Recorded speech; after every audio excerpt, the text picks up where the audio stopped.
താനാരാന്ന് കേൾക്കുമ്പോൾ നമ്മൾ പല ഡയലോഗ്സും റിലേറ്റ് ചെയ്യും മലയാള സിനിമയിലെ ഏറ്റവും ഹിറ്റ് ആയിട്ടുള്ള ഒരു ഡയലോഗാണ് അതുള്ളത്. ആ തേന്മാവിൻ കൊമ്പത്ത് പപ്പു ചേട്ടൻ വെള്ളമടിച്ച് വന്നിട്ട് ശോഭനയുടെ അടുത്തും ലാലേട്ടൻ്റെ അടുത്തും പറയുന്ന സീനാണല്ലോ. ഡയലോഗ് പറയും, താൻ ആരാണെന്ന് എനിക്കറിയാൻ പാടെങ്കിൽ താൻ തന്നോട് ചോദിക്കും താൻ ആരാണ്, അത് കഴിഞ്ഞിട്ട് തനിക്കറിയാം, അങ്ങനെ പറഞ്ഞിട്ട് അത് പുള്ളി തന്നെ ഉണ്ടാക്കിയിട്ടുള്ളൊരു സംഭവമാണ്. ചെറിയൊരു സംഭവമായിരുന്നു അത്, താൻ ആരാന്ന്. അപ്പം പുള്ളി തന്നെ ഉണ്ടാക്കി പറഞ്ഞിട്ടുള്ളതായിരിക്കണം, അല്ലാതെ അതങ്ങനെ എഴുതാൻ പറ്റില്ല ആലോചിച്ചിട്ട്. റിലേറ്റ് ചെയ്യാൻ പറ്റുന്ന മറ്റൊരു സാധനം എന്ന് പറയുന്നത് താളവട്ടത്തിൽ നാരായണൻ വന്നിട്ട് താൻ ആരുവേ എന്ന് ചോദിക്കുന്ന ഒരു സാധനമുണ്ട്. അത് ജഗചേട്ടൻ ഒരുപാട് പടങ്ങളിൽ താൻ ആരാടോ, താൻ ആരുവാ, താൻ ആരാ എന്നൊക്കെ ചോദിക്കാറുണ്ട്. ഇത് താനാരാന്ന് ശരിക്കും ഉള്ള പദപ്രയോഗം തിരുവനന്തപുരംകാരുടെയാണ്. ഇല്ല, താനാരാന്ന് ചോദിക്കില്ല. ഇല്ല, തിരുവനന്തപുരത്ത് അങ്ങനെ ആരോടാ പോയി താൻ ആരുവേന്ന് ചോദിക്കും. ആരുവേന്ന് ചോദിക്കില്ല, അങ്ങനെ ചോദിക്കും. അത് തിരുവനന്തപുരം ജഗചേട്ടൻ്റെ അല്ലേ, അതവിടെ നിർത്തതാ. ആ ഡയലോഗ് ഓർമ്മയുണ്ടാ? അത് മരങ്ങൾക്കിടയിൽ തനിക്കതൊരു പ്രശ്നമല്ല അല്ലേ, തനിക്കതൊരു അനാവശ്യമാണെങ്കിലും അവരുടെ ആവശ്യം തനിക്ക് അനാവശ്യമായിരിക്കും. അതിലെ പെർഫോമൻസ് ഉണ്ടോ, ഒറ്റ സീനിൽ വന്നിട്ട് അങ്ങ് പൊളിച്ചിട്ട് അങ്ങ് പോവുക. ഉള്ളടക്കത്തില് താളവട്ടത്തിൽ പുള്ളി ഒരു സീനിലുള്ളൂ. അല്ല, ആ സീനില് ഒറ്റ ഷോട്ടാണ്, ഒറ്റ ഷോട്ടിൽ ആ ഫുള്ള് ഒന്നും മുറിച്ചിട്ടില്ല, ഫുള്ള് പെർഫോം ചെയ്തിട്ട് അവസാനം പോട്ടെ സാർ എന്ന് പറഞ്ഞിട്ട് അടി കിട്ടാൻ പോകുന്ന സാധനമാണ്. ഉള്ളടക്കത്തിലും അതേപോലെ തന്നെ. ഉള്ളടക്കത്തിൽ ഒറ്റ സീനല്ലോ.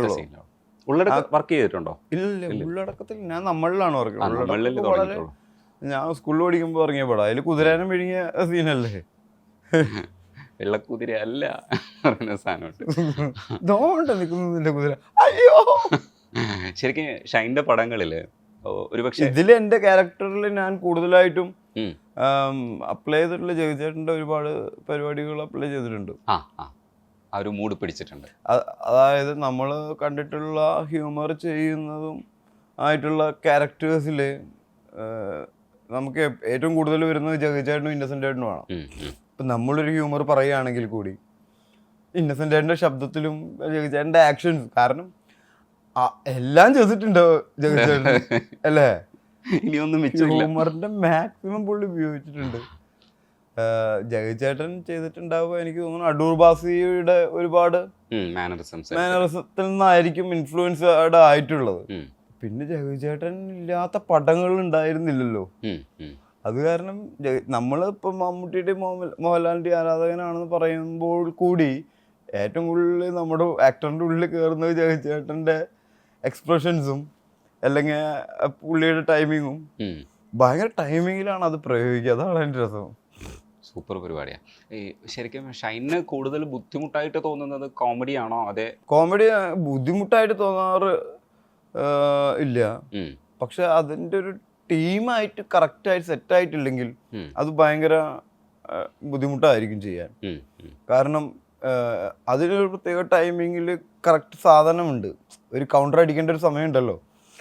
ആ സമയത്തിൽ അങ്ങോട്ടും ഇങ്ങോട്ടും വ്യത്യാസം വരുമ്പോഴും ആ റിയാക്ഷൻ കറക്റ്റായിട്ട് വരാതിരിക്കുമ്പോഴൊക്കെ ഇത് ഭയങ്കര ബുദ്ധിമുട്ടാണ് ചെയ്യാൻ. പിന്നെ ഇതിൻ്റെ ഏറ്റവും വലിയ ബുദ്ധിമുട്ട് എന്താണെന്ന് വെച്ച് കഴിഞ്ഞാൽ ഫസ്റ്റായിട്ട് നമ്മൾ ചെയ്യുമ്പോൾ അത് നല്ല രസമായിരിക്കും, രണ്ടാമത്തെ ടേക്ക് ആകുമ്പോഴും രസമായിരിക്കും. ഇതിനെ നന്നാക്കാൻ നമ്മൾ വീണ്ടും വീണ്ടും ചെയ്യില്ലേ, പിന്നെ അത് റിപ്പീറ്റ് ചെയ്ത് 10ാമത്തെ ടേക്ക് ഒക്കെ ആകുമ്പോൾ ആർക്കും ഒരു വികാരം ഉണ്ടാവില്ല. കണ്ടു നിൽക്കുന്ന ആളുകളിൽ റെസ്പോണ്ട് ചെയ്യുമ്പോഴാണല്ലോ ഇതിന് കൂടുതൽ നമുക്ക്. അപ്പൊ ഇത് നന്നായോ നന്നായില്ലേന്ന് അറിയാൻ പറ്റില്ല. അങ്ങനെയായിരിക്കും ഹ്യൂമർ പടം ചെയ്യുമ്പോഴത്തെ ഏറ്റവും വലിയ പ്രശ്നം.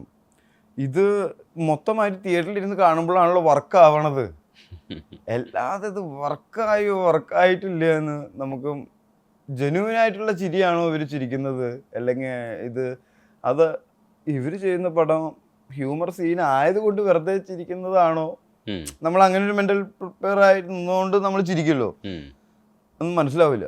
ഇതിഹാസം ചെയ്യുമ്പോഴും എനിക്ക് ആ പ്രശ്നം ഉണ്ടായിരുന്നു. കാരണം ഞാൻ പെണ്ണായിട്ടും, അതായത് ഞാൻ പെണ്ണായിരുന്ന ഞാൻ അനുശ്രീ ആണിൻ്റെ രൂപത്തിലാവുകയാണല്ലോ, പക്ഷെ ഞാനാണല്ലോ അവിടെ പോയിട്ട് പ്ലേ ചെയ്യുന്നത്. അപ്പം ഇത് നമ്മുടെ മുന്നിൽ അവിടെ മാജിക് നടന്നിട്ടില്ലല്ലോ, ഞാൻ പോയിട്ട് അവിടെ അഭിനയിക്കുന്നു ഇവിടെ അഭിനയിക്കുന്നു എന്നുള്ളതല്ലോ. അപ്പം ഇത് വർക്കാവുന്നുണ്ടോയെന്ന് ഒരു തരത്തിലും അറിയാൻ പറ്റുന്നില്ല. പക്ഷെ അന്ന് ഫസ്റ്റ് ദിവസം പടം കണ്ടിട്ട് ഈ മാറിയിട്ട് രാവിലെ ഇങ്ങനെ എഴുന്നേറ്റ് വരുമ്പോ തന്നെ ആൾക്കാർ ചിരിച്ചു തുടങ്ങി. പക്ഷെ അവിടെ വർക്കാവുള്ളൂ അത്. തീർച്ചയായും. കാരണം അഭിനയിക്കുമ്പോൾ നമുക്കറിയാലോ അത് മാറിയിട്ടൊന്നുമില്ല, ഞാനാണ് അവിടെ പോയി ചെയ്യണത്, ആ മാജിക് വർക്കാവില്ലല്ലോ. പക്ഷെ തിയേറ്ററിൽ പിന്നെ അവിടെ നിന്ന് അങ്ങോട്ട് അത് ആ പടം ആ ഹ്യൂമറിൽ അങ്ങോട്ട് പോയി, ആ ഒരു മാറി എന്നുള്ളത്. അതാണ് ഈ സിനിമയുടെ മാജിക് എന്ന് പറയുന്നത്. പക്ഷെ അതിൻ്റെ ലൈഫിലെ കരിയറിലെ ഒരു ഇതിഹാസമാണ് ഫസ്റ്റ് മാർക്ക് എന്ന് പറയുന്നത്. പക്ഷെ അത് കഴിഞ്ഞിട്ട് ഇഷ്ക് വരെ എത്തുന്ന ഒരു കാലമുണ്ട്. ഇതിഹാസം മുതൽ ഇഷ്ക് വരെ നോക്കുമ്പോൾ ഇഷ്കിലെത്തുമ്പോൾ കുറച്ചുകൂടെ ഷൈനൊരു സുപ്രീമസി കിട്ടി തുടങ്ങുന്നുണ്ട്. ഇഷ്കിന് ശേഷം വേറൊരു കാലമാണ് വരാൻ പോകുന്നത്. ഇതിഹാസം മുതൽ ഇഷ്ക് വരെയുള്ള ഒരു കാലമുണ്ട്, ഗ്രിപ്പ് അടിച്ച് വരാൻ എടുക്കുന്ന ഒരു ടൈം. ഇതിഹാസം മുതൽ ഇഷ്ക് വരെ വേറെ എൻ്റെ കേസ് ഉണ്ടാവുന്നത് ഇതിഹാസയ്ക്ക് ശേഷം, ഇതിഹാസ ഹിറ്റായി നിൽക്കുന്ന സമയത്ത്. ആ ഒരു കാലഘട്ടത്തിൽ ക്യാരക്ടേഴ്സും പ്രോപ്പറായിട്ട് വന്നിട്ട് നമുക്ക് ലോക്കാവുന്നുമില്ല, ഇതെങ്ങോട്ടാ പോണേന്ന് പറയുന്നില്ല. അങ്ങനെയാണ് ഇഷ്ക് എന്ന് പറയുന്ന സാധനത്തിലേക്ക് എത്തുന്നത്. എന്നാലും നെഗറ്റീവായിട്ടുള്ള ക്യാരക്ടേഴ്സ് കിട്ടുന്നതിൽ പ്രശ്നമില്ല. ആ സമയത്ത് ഭയങ്കര നന്മയുള്ള നമ്മുടെ ക്യാരക്ടേഴ്സ് ആളുകളെ മുന്നിൽ അവതരിപ്പിച്ചാലും അത് വർക്കാവില്ല. മനസ്സിലായ? ഒരാളുടെ പേഴ്സണൽ ലൈഫും അല്ലെങ്കിൽ സിനിമയിൽ കാണുന്ന ക്യാരക്ടറും തമ്മിൽ ഒക്കെ റിലേറ്റഡ് ആണ്. കാരണം എല്ലാവർക്കും അറിയാലോ എന്താണ് ഇയാളുടെ പേഴ്സണൽ എന്താണ്, ഇയാളുടെ ഇൻഡിവിജ്വൽ ആയിട്ടുള്ള ഇയാൾ എങ്ങനെയാണ്. അപ്പോൾ അതൊക്കെ റിലേറ്റഡ് ആയിട്ടാണ് ഒരു പടം കാണുമ്പോഴും അതിനെ. അതുകൊണ്ട് പല വ്യക്തികളുടെയും ജീവിതത്തിലെ പല ഡയലോഗുകളും സിനിമയിൽ അത് അയാൾ പ്രയോഗിക്കുമ്പോൾ ഭയങ്കര കയ്യടി കിട്ടുമല്ലോ. ഇപ്പൊ ലാലേട്ടനാണെങ്കിലും പണ്ട് ബിസിനസ് അങ്ങനെ ഇവിടെ വൈകിട്ട് എന്താ പരിപാടി എന്ന് പറയുന്നതൊക്കെ ആ വ്യക്തിയെയും റിലേറ്റ് ചെയ്തിട്ട് ഉണ്ടാവുന്ന ഒരു അങ്ങനത്തെ ഡയലോഗ്സ് ആണല്ലോ അത്. അപ്പോൾ നമ്മുടെ ആളുകൾ എല്ലാം ശ്രദ്ധിക്കുന്നത് കൊണ്ട് ഞാൻ വളരെ നന്മയുള്ള ക്യാരക്ടർ, നല്ല ക്യാരക്ടർ ചെയ്യുമ്പോൾ എനിക്ക് തന്നെ തോന്നുന്നു അത് വർക്കാവുന്നില്ല സീനില്. ആ സമയത്ത് കിട്ടാവുന്നതിൽ ഏറ്റവും വെറുക്കപ്പെട്ട ക്യാരക്ടറാണ് ഇഷ്ക്. മനസ്സിലായോ? ഞാൻ രാജുവിനോട് പറയും, നിങ്ങൾ വളരെ ബുദ്ധിപരമായിട്ടാണ് എന്നെ കാസ്റ്റ് ചെയ്തത്. കാരണം അത്രയും വെറുക്കണം ഈ ക്യാരക്ടർ, ഇറിറ്റേഷൻ ഉണ്ടാക്കി അവനെ ലാസ്റ്റ് തല്ല് കൊള്ളന്നെ വേണം. ആ തല്ല് കൊണ്ടു കഴിയുമ്പോ അയ്യോ അവൻ ഇത്രയും അടിക്കണ്ടായിരുന്നില്ല, ഒരു സെന്റിമെന്റ്സ് കയറും. ആ സെന്റിമെന്റ്സിലാണ് പിന്നെ ഞാൻ പിടിച്ചങ്ങ് കേറണത്. ആളുകൾക്ക് വീണ്ടും ഒരു ചെറിയ ഇഷ്ടം തോന്നി തുടങ്ങുന്നത്. ആ സീൻസ് വർക്ക്ഔട്ട് ചെയ്യുമ്പോൾ ഈ ഷൈൻ്റെ കഥാപാത്രം വന്നിട്ട് അവിടുത്തെ ഒരു പെർഫോമൻസ് കഴിഞ്ഞിട്ട് നിങ്ങൾ ഒതുങ്ങിയതിന് ശേഷമുള്ളൊരു ഷൈൻ ടോം ചാക്കോ ഉണ്ട്. അവിടെയാണ് നമ്മൾക്ക് നിങ്ങളിലെ ഒരു അഭിനേതാവിനെ ശരിക്കും ആസ്വദിച്ചത്. ആ സ്ഥലത്ത് ബിഹേവിയർ ഉണ്ട്, അടിപൊളിയാണ്. നിങ്ങൾ രണ്ടാളും ഭയങ്കര രസമായിട്ട് ചെയ്തു. എനിക്ക് ആദ്യത്തെ ഇറിറ്റേറ്റ് ചെയ്യിപ്പിക്കുന്ന ഭാഗത്താണ് കുറച്ചും കൂടി ഡീറ്റെയിൽ ചെയ്യാൻ പറ്റും. മറ്റേത് കരഞ്ഞ് കാല് പിടിക്കുന്ന ഒരു സംഭവമാണല്ലോ.